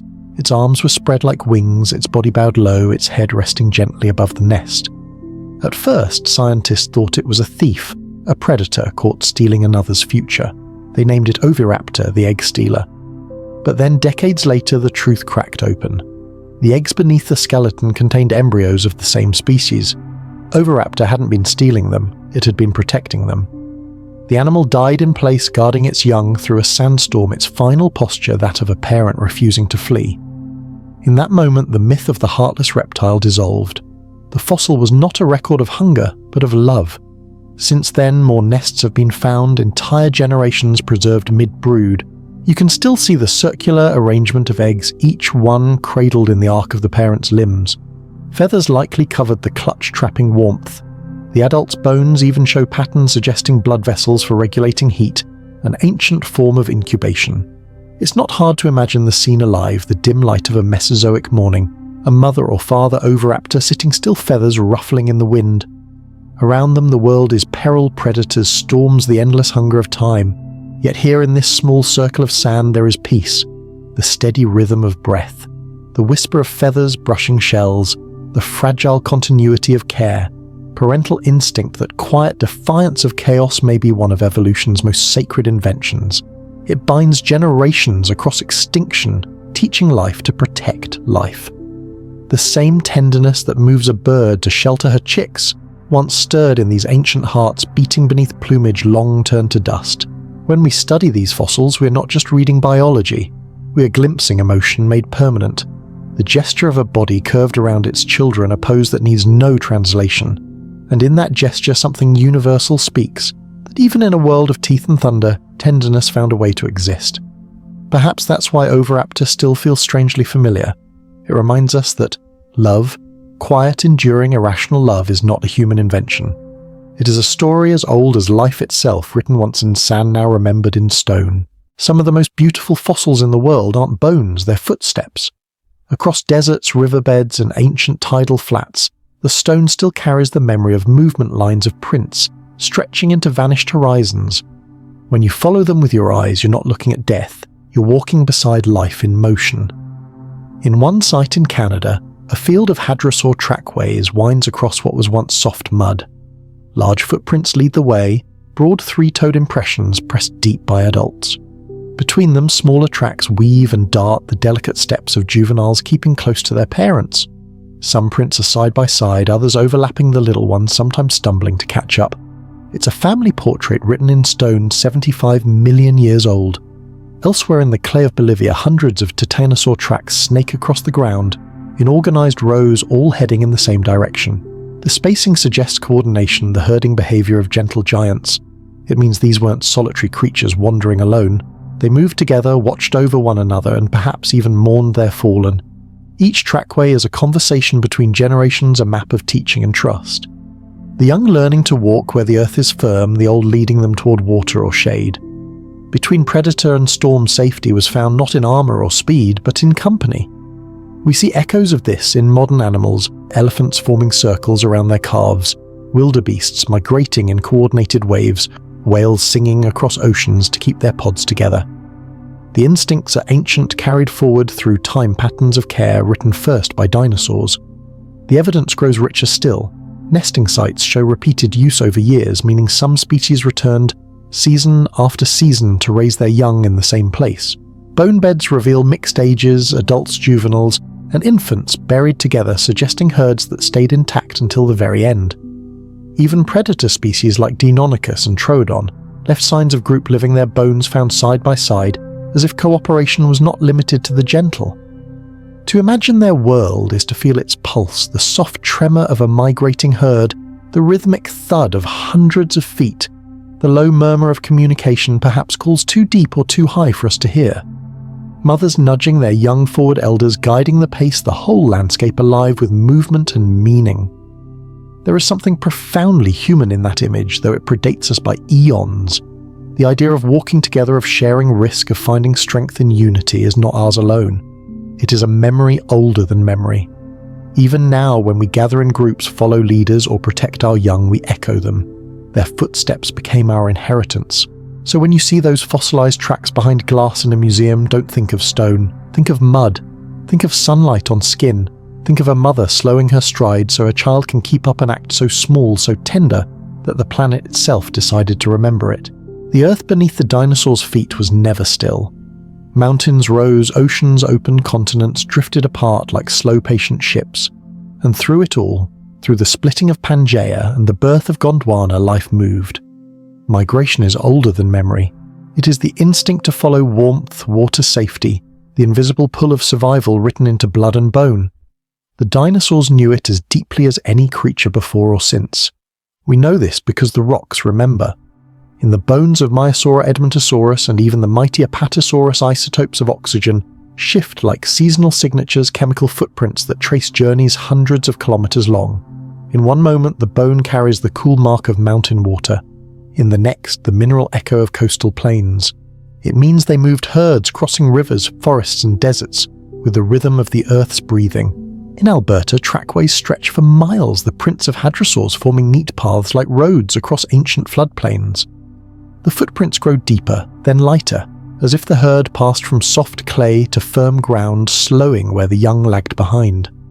Farther south, similar trails appear again, the same direction, the same pattern, like a route remembered through generations.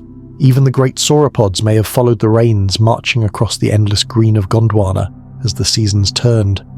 Picture it, a horizon trembling with movement, thousands of tons of life moving in synchrony, dust rising like smoke, the scent of ferns crushed underfoot. Calves nestled between adult predators, trailing at a wary distance, the air alive with low rumbles and calls that rolled across the savannah for miles. These migrations were not only physical, they were emotional landscapes of persistence. Every step was a conversation with the planet, where to find water, where to give birth, where to rest before the next horizon. And all the while, the continents themselves were changing beneath them. Pangaea, once a single supercontinent, was splitting apart, tearing open new oceans and climates. Deserts formed where forests once stood. Volcanoes reshaped coastlines. The earth itself was migrating, slowly drifting under their feet. The The dinosaurs lived in motion upon a planet that was also moving. What must it have felt like to live in such a world, to follow ancient instincts across a land that never stayed the same, to walk where your ancestors once walked, only to find the rivers gone and the winds reversed? Perhaps migration wasn't just survival. Perhaps it was faith, the quiet belief that somewhere ahead life would continue. Even now that story continues. The geese that cross continents, the caribou that follow melting ice, the whales that trace invisible roads through the sea, they are all echoes of that primeval motion. The same logic, the same longing. In the end, movement is memory. The dinosaurs may be gone, but their paths still lie under ours, the deep grooves of life's persistence through change. The earth itself carries their rhythm, as if every step they took still hums beneath the crust. So when you feel the pull of distance, the ache to move, to seek to survive, know this. You're walking in ancient footsteps.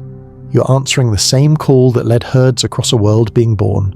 At the edges of the Mesozoic world, where sunlight came and went in seasons of extremes, the dinosaurs learned to live between fire and frost. We often imagine them under blazing suns and steaming jungles, but they also walked through forests of snowlight and silence, in places where day could last for months and night for longer still. In what is now Alaska, Australia, and Antarctica, the Earth once tilted the same way it does today, which means those lands even then lived beneath auroras and endless twilight, and still they thrived. In Cretaceous Antarctica, the world was warmer than ours, yet winters still brought long darkness and cold. Forests of ginkgo and conifers stretched across rolling hills, leaves that glittered under half-year suns and fell beneath months of shadow. Through those pale woods moved herds of small feathered dinosaurs, Liaelinosaura Kulasuchus, and their kin, their eyes wide to catch the faintest trace of light.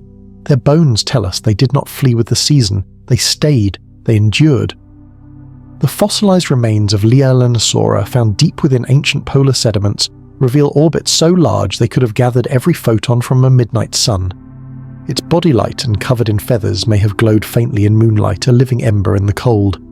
The same warmth that once powered giants in tropical plains now sustained families beneath the aurora's glow. And farther north, in the Cretaceous Arctic, vast herds of Edmontosaurus grazed under a sun that never set their migrations, looping across a continent that bridged Asia and North America.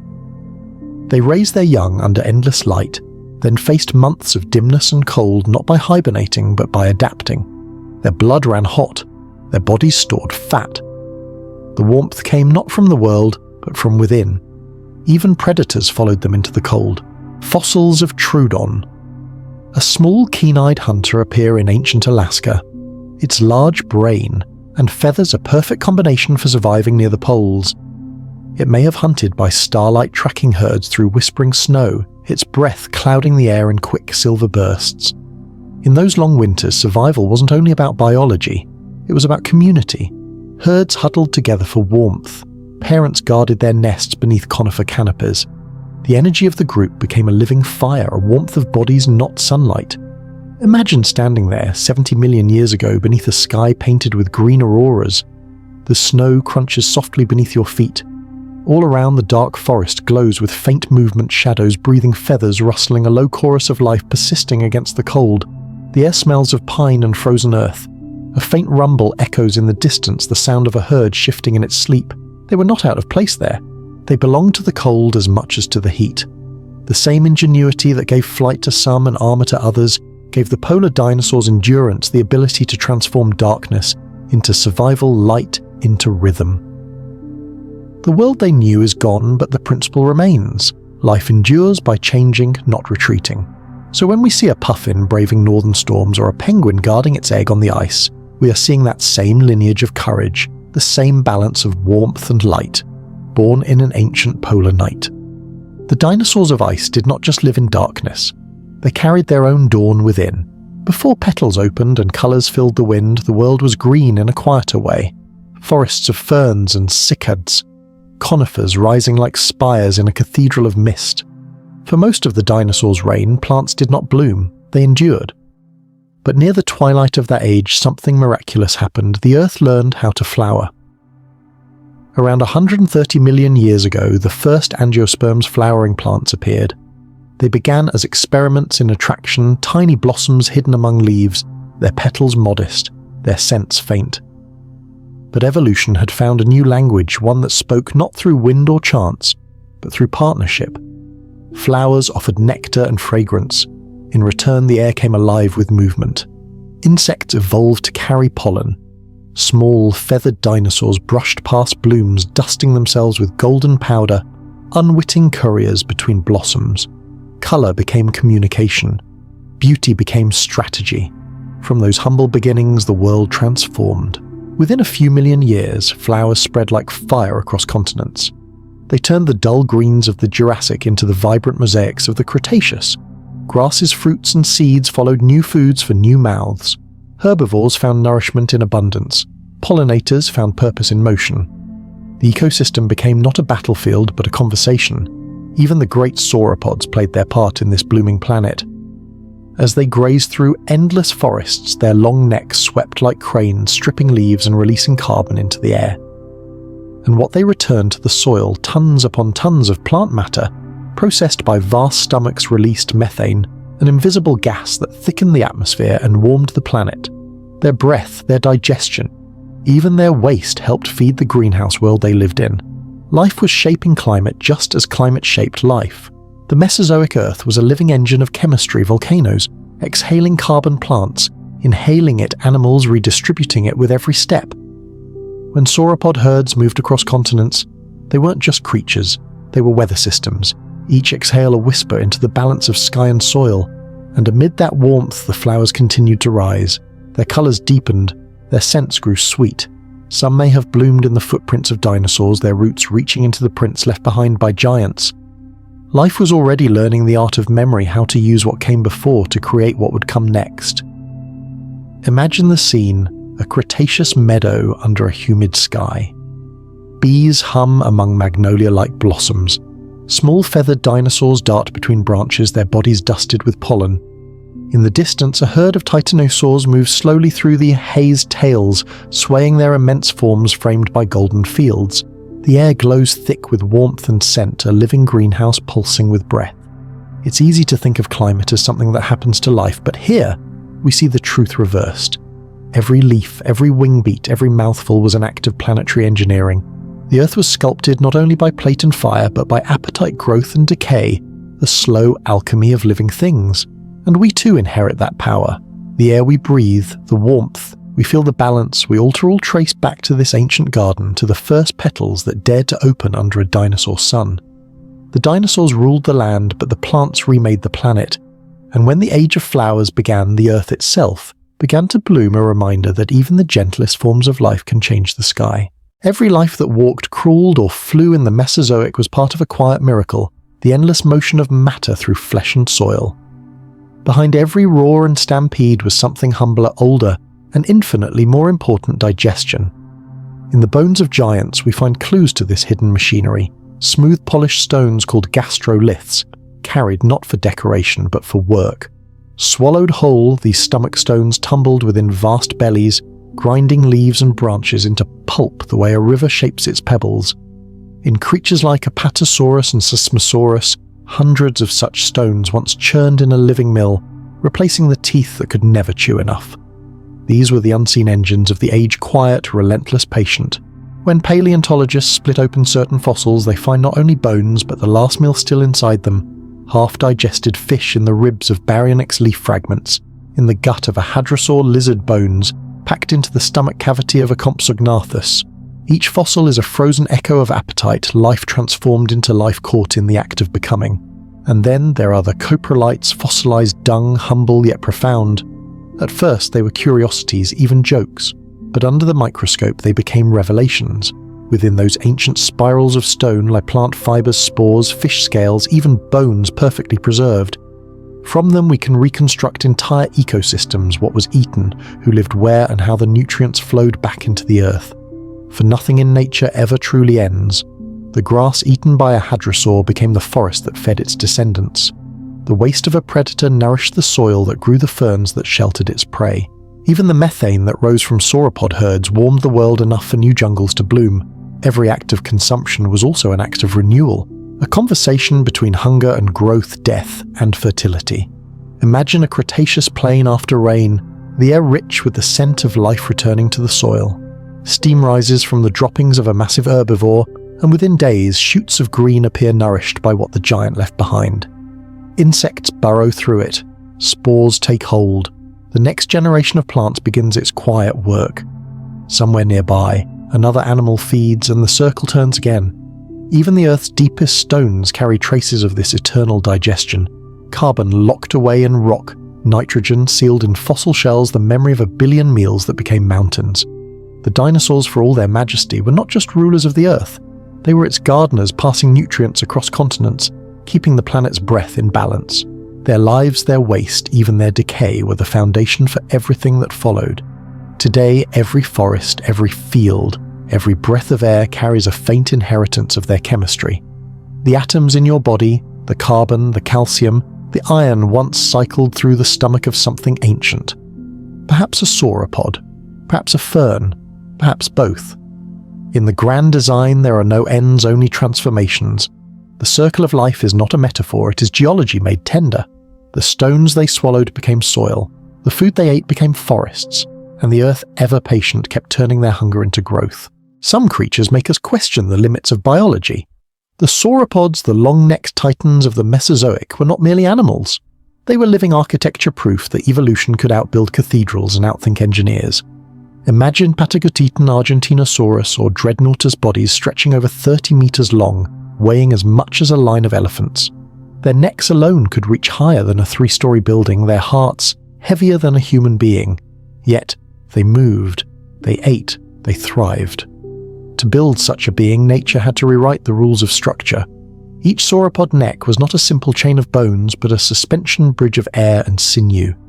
Their vertebrae were masterpieces of design, latticed with hollow spaces that reduced weight by half without losing strength. Inside, thin, bony struts crossed in elegant geometric patterns, distributing force the way modern cranes do. Through these open spaces flowed air sacs connected to the lungs, not only lightening the body, but helping it breathe efficiently across such vast distances of flesh. A single vertebra from Sauroposeidon could stand taller than a man, yet inside it, you could trace the same delicate framework found in a bird's wing. The principle was identical strength through emptiness. But the miracle did not end there. To lift such a neck required balance, a counterweight tail, massive muscles anchored to a pelvis like a foundation stone. Every step was an act of precision, each limb moving in a slow pendulum rhythm that kept the body's center of gravity perfectly aligned. A misstep could have shattered bones the size of trees, but they rarely stumbled. And then the heart. To pump blood 12 meters upward to a brain perched high above the ground, the heart of a sauropod may have weighed nearly half a ton. Its pressure was unimaginable, perhaps double that of any living animal. Every beat was a thunderclap of life, a slow surge that climbed the vertical highway of arteries to feed thought, sight, and motion. Even their armor evolved toward grace. Some titanosaurs like Saltosaurus carried small embedded plates, osteoderms nestled beneath the skin like a constellation of bone. They were not walls, but signals of adaptation, protection without rigidity, beauty with purpose. Viewed from a distance, a sauropod herd must have seemed like a moving landscape, necks swaying in slow rhythm tails, cutting arcs through the air, their bulk rising and falling with each colossal breath. They were ecosystems in motion, shaping forests as they passed, opening paths for rivers of smaller life to follow. Standing before their fossils today, one feels the same awe reserved for cathedrals, but these were built of bone blood and breath, not stone. Evolution did not sculpt them as monuments to eternity, yet they achieved something even more miraculous: balance through living motion. They remind us that the line between biology and engineering is illusion. Every living creature is a machine refined by time, every cell a calculation, every tendon a tension cable, every breath a power source. The sauropods were not accidents of gigantism. They were the triumph of design organisms that made gravity a companion rather than an enemy. And as we stand beneath their reconstructed skeletons, necks stretching beyond the museum ceiling, we realize something simple and profound. The universe builds big not to impress, but to learn its own limits. And in those giants, it found none. Every age has its dragons, and ours curiously were born not in jungles or deserts, but in the dark of cinema halls. When Jurassic Park first opened its gates, it gave the world a creature called Dilophosaurus, small, hissing, bright and lethal, complete with a neck frill that flared like a cobra's hood and venom spat across the screen. It was terrifying, iconic, and entirely wrong. The real Dilophosaurus was nothing like that. It stood over 6 meters long, a graceful early predator from 193 million years ago, its twin crests, sweeping elegantly over the skull like ribbons of bone. No frill, no venom, no whispering hiss. In life it was lean and fast, more runner than ambusher, a creature of dawn light and long shadows, and yet we remember the fiction better than the fact. This is the paradox of paleontology. Between what we know and what we imagine lies a space both wondrous and dangerous. Bones tell us much size, structure, age, but not everything. We can weigh a skeleton and still not know the colour of its skin, the timbre of its voice, or the way it moved through rain. That uncertainty is where art slips in, sometimes gently, sometimes boldly. Hollywood, in its ambition to awaken fossils, filled those gaps with spectacle. It gave Velociraptor the height of a man Tyrannosaurus a roar that never existed. Real ones probably rumbled at frequencies we'd feel more than hear, and Spinosaurus battles it never fought. It even made creatures from separate millions of years share the same island. But in truth, those mistakes did something beautiful. They made us care. They turned paleontology into poetry, curiosity into wonder, and as science advanced, imagination listened. The films of the 90s showed scaled monsters. The documentaries of today show feathered, agile beings dancers in sunlight, not shadows. Artists learned to paint bones into motion, and scientists learned to speak in colour and sound. The two fields, evidence and dream, began to orbit each other like twin suns. That dance is ancient. Even the first fossil hunters of the 19th century, Cuvier, Owen Mantell, had to imagine the unseen. They looked at bones like half-finished sentences and filled in the missing words with faith and geometry. Some guessed correctly, others drew creatures that never were, but in every case the line between truth and story blurred into something larger, curiosity itself. And perhaps that's the point. The dinosaurs were real, unimaginably so, but the way we see them is always filtered through human wonder.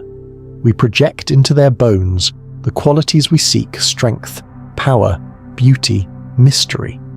They are our mirrors in deep time, showing us how far imagination can travel when tethered to evidence. Science corrects, art connects. Each fossil we find erases one myth and creates a dozen new ones. A patch of skin changes a colour palette. A feather imprint redraws the sky. Knowledge grows, but mystery remains, and maybe that's how it should be. Because the dinosaurs never truly belonged to the past. They live now in a realm between discovery and dream, half in rock, half in story, teaching us that even the sharpest truth begins as an act of wonder. So let the films roar, let the scientists measure, let the imagination play. Between those shapes and sounds and mistakes, something miraculous happens. The bones come alive again. There are battles that shape nations, and then there are battles that shape knowledge. In the late 19th century, two men waged one of the strangest wars in scientific history. Their battlefield was not a desert or an ocean, but the prehistoric Earth itself. Their weapons, hammers, notebooks, dynamite. Their goal to claim the past. Their names were Edward Drinker Cope and Othniel Charles Marsh, scholars, rivals, and eventually enemies. They began as friends, brilliant, ambitious men bound by a shared love for fossils. But pride, that ancient force, soon cracked the ground beneath them. A misunderstanding over a misassembled skeleton. Cope had mistakenly placed the head of Elasmosaurus on its tail, ignited a feud that would burn for decades. Marsh corrected him publicly, and Cope never forgave the humiliation. From that moment on, every bone in America became a prize in their private war. The Bone Wars, as history would call them, turned science into spectacle. Across the Badlands of Wyoming and Colorado, their teams raced to outdig, outspend, and outpublish each other. Marsh hired spies to watch Cope's men. Cope bribed quarry workers to betray Marsh's finds. They dynamited dig sites just to keep rivals from claiming the fossils. Skeletons were shattered in the crossfire, names invented in haste and scientific decorum left in the dust. Yet from this chaos rose something astonishing. Between them, these two bitter men discovered and described over 130 new dinosaur species, among them Triceratops, Stegosaurus, Diplodocus, and Allosaurus. The very icons of prehistory were born out of rivalry and rage. They mapped the Mesozoic one insult at a time, turning the American West into a graveyard of discovery. Imagine the scene camps lit by oil lamps under Wyoming stars, crates of bones, stacked like treasure, the smell of earth and ambition mingling in the cold air.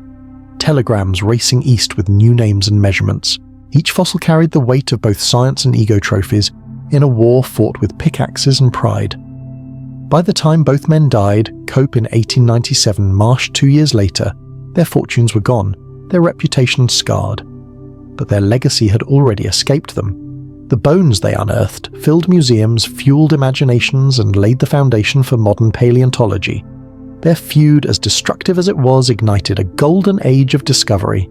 It's tempting to judge them harshly, to see greed, jealousy, and vanity where there should have been humility. But perhaps in some strange way, that same hunger is what pushes science forward. Curiosity and competition are siblings. Without ambition, fossils stay buried. Without pride, theories remain untested. The Bone Wars remind us that knowledge is not born in peace. It's forged in the friction between certainty and doubt, between the desire to understand and the desire to be first. Cope and Marsh dug deep into the earth and deeper still into themselves, and what they found there was both brilliance and folly. In the end, they left behind more than bones. They left a question. Can discovery ever be pure, or is it always shadowed by the human heart that seeks it? Perhaps it doesn't matter, because the dinosaurs they unearthed outlasted them, both silent witnesses to a war fought in their name, and proof that even rivalry can serve wonder. Long before the word dinosaur existed, before microscopes, before geology, before time itself was measured in millions, people were already finding the bones. Imagine a shepherd on the plains of Central Asia, his flock grazing among strange white shapes rising from the dust. He bends down, brushes away the sand, and uncovers the curve of a rib taller than he is. To him, it is not the relic of a lost species, it is the skeleton of a dragon. For thousands of years across every continent, fossils were stories before they were science. In China, the curved bones of Protoceratops and Psittacosaurs, small horn-faced dinosaurs, buried in desert cliffs, became the remains of long celestial dragons. Apothecaries ground them into dragon bones for medicine, never knowing they were holding fragments of the Mesozoic. In Greece, the citizens of Samos and Lesbos found giant femurs eroding from the rock, and believed them to be the bones of titans slain in the wars of the gods. To them, the earth was not ancient, it was myth made solid. The philosopher Herodotus once wrote of winged serpents in desert caves. He may have seen the fossilized skeletons of prehistoric reptiles without realizing it. And in medieval Europe, the same pattern repeated. Miners digging for salt or coal unearthed skulls of mammoths and cave bears, relics of the Ice Age mistaken for monsters of legend. Monks kept them in monasteries. Peasants whispered that dragons had once guarded the valleys. The dragon became a memory of life older than memory. Even the word dragon carries an echo of truth. It comes from the Greek drakon, the one who watches. In a way, that's exactly what fossils do. They watch, across time, silent witnesses to the ages that followed. It's easy to smile at ancient mistakes, to think we've outgrown the need for myth. But those early storytellers were doing something profound. They were practicing paleontology without knowing the word. They looked at stone and saw life. They tried to explain the impossible. Their myths were hypotheses wrapped in poetry, and in a sense they weren't entirely wrong. Dragons and dinosaurs are kin in spirit, both reminders that the earth was once ruled by creatures beyond imagination. Both awaken the same emotion, or tempered by fear. Both speak to our longing to understand the vastness of time, to connect the smallness of the present with the enormity of the past. When modern paleontology finally rose from the dust of the Bone Wars, it didn't destroy those myths, it completed them. The dragons of story became the dinosaurs of science, and wonder found a new language. The scale patterns once carved on temple walls turned out to be real. The fire that dragons breathed became the breath of volcanoes reshaping the world. And so the legends live on in our books, our films, our dreams. They are bridges between curiosity and knowledge, between imagination and evidence. Perhaps when a child today looks at a fossil in a museum and whispers dragon, they are closer to truth than they know. Because before science had instruments, it had wonder. Before paleontology had names, it had stories. And every story, like every fossil, begins the same way, with someone bending down, brushing away the dust, and daring to ask what lived here before us.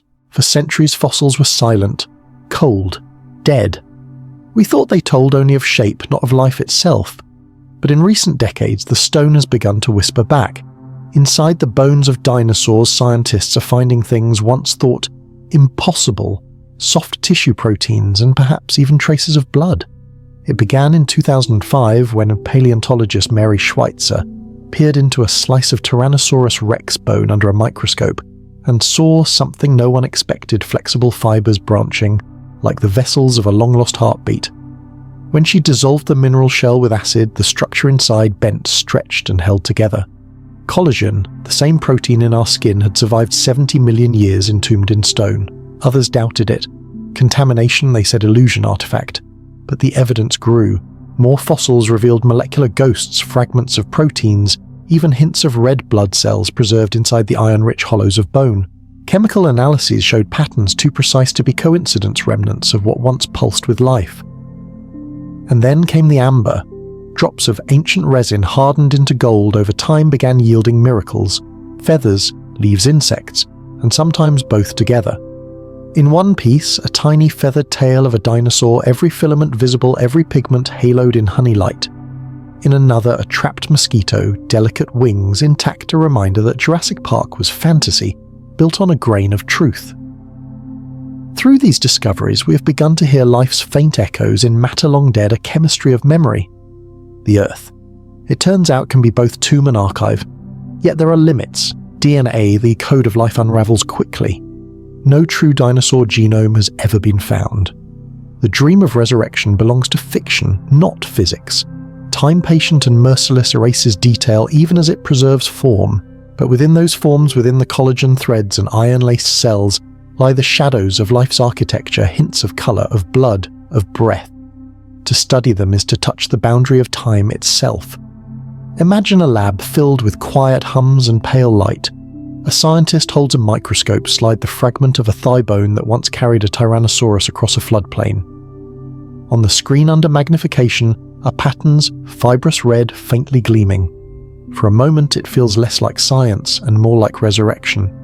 These are not the voices of the living, but the resonances of their lives, the music that lingers after the song ends.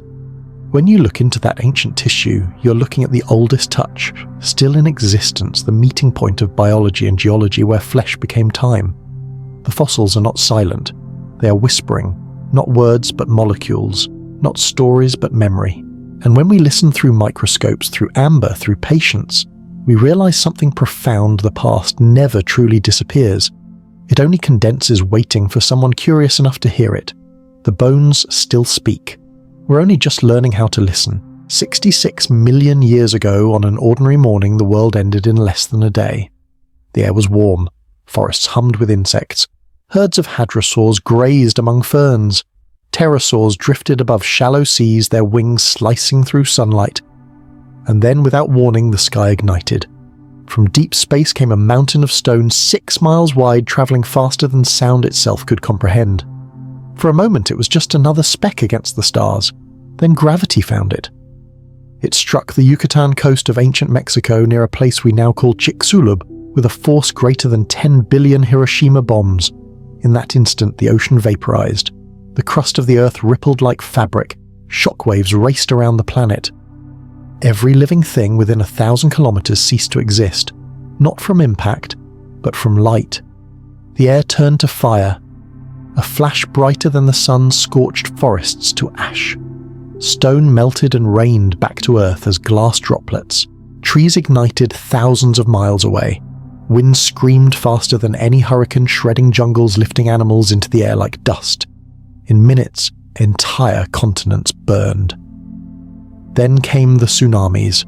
Walls of water, hundreds of meters high, crashed across coastlines, carrying boulders inland, sweeping dinosaurs and trees and mountains together in one final tide. And then silence. The sky, once blue, turned black. Dust, soot and sulfur rose into the stratosphere, forming a shroud that hid the sun. For months, perhaps years, daylight faded into twilight. Photosynthesis stopped. The food chain, the ancient ladder of life, collapsed rung by rung. The giants fell first. The plant eaters starved. The predators followed. Oceans turned cold and dark. Coral reefs withered. Plankton disappeared. The Earth's temperature plummeted. It was not just extinction, it was stillness. In that stillness, the survivors waited. Small creatures huddled underground in burrows and caves feeding on seeds, roots and the remnants of warmth. In the forests, tiny feathered dinosaurs, the ancestors of birds, clung to branches, hearts still beating, eyes reflecting the fires of a dying world. When the smoke finally cleared, when sunlight returned and the air grew quiet, 3/4 of all species were gone. The age of dinosaurs, 160 million years long, ended in a geological heartbeat. Yet even in that ending there was continuity. The sky that had killed them also carried their descendants' birds into the next dawn. From the ruins of one world another began to breathe. If you stood there on that final day, you would have felt the ground tremble, seen the sea rise and smelled the air burning. You would have heard the sound of the sky falling, the last thunder of the giants, and then after the flames and the silence only the whisper of wings would remain. When the sky fell, the world did not end in fire alone, it ended in silence. After the impact at Chicxulub, after the roaring seas and burning forests, the earth entered its long night. For months, perhaps years, the sun was only a memory, its light trapped above by a ceiling of ash and soot. Day became twilight and twilight bled into cold. The air was heavy with the scent of carbon and death. Trees stood blackened and leafless. Rivers ran thick with ash. What the fire had not taken, the cold soon claimed. Without sunlight, the green heart of the world stopped beating. Plants could not photosynthesize. The great herds that had once shaken the ground with their steps collapsed into hunger. Their predators, stripped of prey, followed soon after. Oceans dimmed. Plankton vanished. Coral and ammonites fell silent beneath the waves. 75% of all species gone. Entire dynasties of life erased in less time than it takes for continents to blink. And yet through the dark, some hearts kept beating. In burrows in tree hollows beneath the rubble of forests, the small survived. Mammals with sharp teeth and clever paws, lizards, frogs and crocodiles who waited for warmth. And among the ashes, the smallest dinosaurs, the feathered ones already halfway to becoming birds, endured. Their light bodies, their warm blood, their omnivorous diets, all the quiet advantages that had gone unnoticed for millions of years suddenly mattered. They could eat seeds when leaves were gone. They could fly to new refuges when the ground froze. They could sleep in pairs, warming one another through the endless night. The world they inherited was unrecognizable. The forests were gone. The air was thin and grey. The soundscape that once roared with the bellows of giants was now a hush, broken only by wind and the soft scuttle of survivors. But then slowly the sky began to clear. The dust thinned. The first shafts of sunlight pierced the gloom. Moss crept over stone. Ferns unfurled again from buried roots. Streams began to sparkle with life, and in that fragile dawn something lifted its head to the light and sang. Perhaps it was a small brown bird-like creature no bigger than a thrush sitting on the charred branch of a dead tree. Its song was thin, uncertain, but alive. It carried through the still air like a promise that life, however wounded, remembers how to begin again. That song was the first music after the silence, the sound of the world reawakening. The giants were gone but not forgotten. Their blood still moved in warm veins. Their feathers still caught the wind. The age of reptiles had passed into memory, but the age of resilience had begun. Out of the long night rose a chorus of small voices, and the earth listened. When the ash finally settled, when the last embers cooled and the world drew its first uncertain breath after darkness, something astonishing happened. The dinosaurs sang. Not the giants who had shaken the ground, but their descendants, small, bright and defiant, filling the air with the first new music of a healed world. Every sparrow, every eagle, every penguin you have ever seen is a survivor of that ancient apocalypse. Their bones, their breath, their hearts are echoes of the Mesozoic. The line never broke. In their skeletons, the proof is written, the wishbone, once the fused collarbone of a raptor. The three-fingered hand, folded now into a wing, hollow bones that still breathe, feathers that no longer just insulate but soar.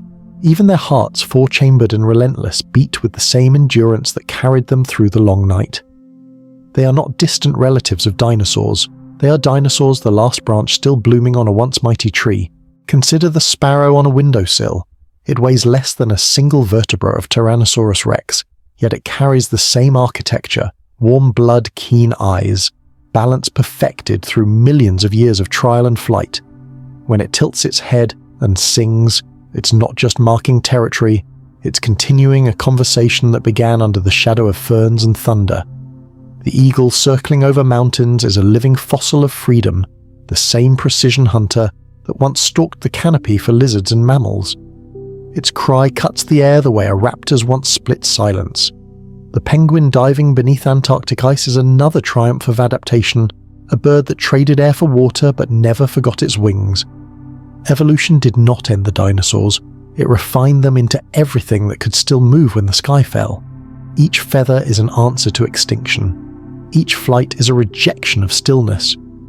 And yet their beauty is not just survival, it's memory made graceful. They remind us that resilience is not loud, it is quiet, steady, persistent. Life does not always rebuild as it was, it rebuilds as it must. Look up at the morning sky, the flicker of swallows, the drifting V of migrating geese, the patient glide of a heron across water. Each one carries the pulse of a history that refused to die. The dinosaurs did not vanish, they changed their shape to fit the sky. They traded thunder for song claws, for flight might, for motion.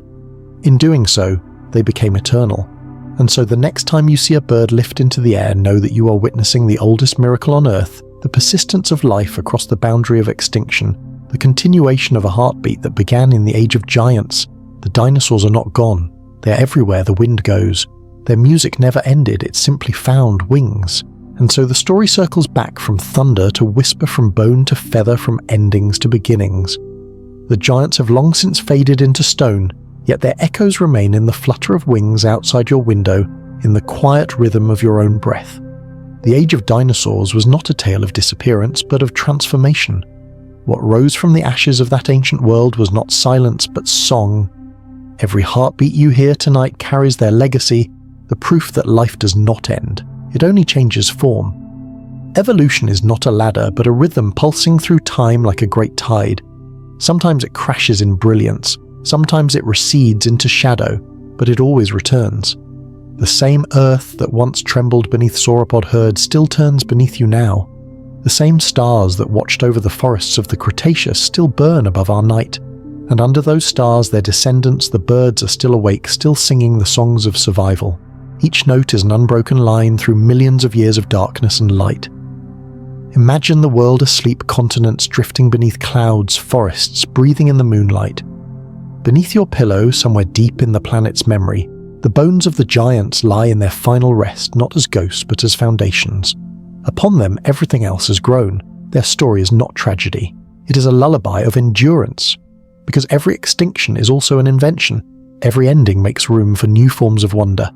The dinosaurs became birds. The world became quieter, lighter, more graceful. Life found another way to reach the sky. And so as you rest tonight, know that you are part of that same rhythm. Atoms once carried in ancient lungs, carbon once breathed by ferns, dreams once shaped by giants. Close your eyes. The earth is still turning. The air you breathe tonight is older than memory. Somewhere above, a bird stirs in its sleep, the last dinosaur dreaming beneath the stars. And in its dream, the world is vast again, forests rising thunder, walking oceans shining with reflected fire, until morning returns and everything begins once more. Good night, traveller in time. The giants have only changed their shape. They still walk with us in song, in shadow, in sleep. Subscribe if I helped you sleep. Don't forget to comment where are you watching from and what time it is for you.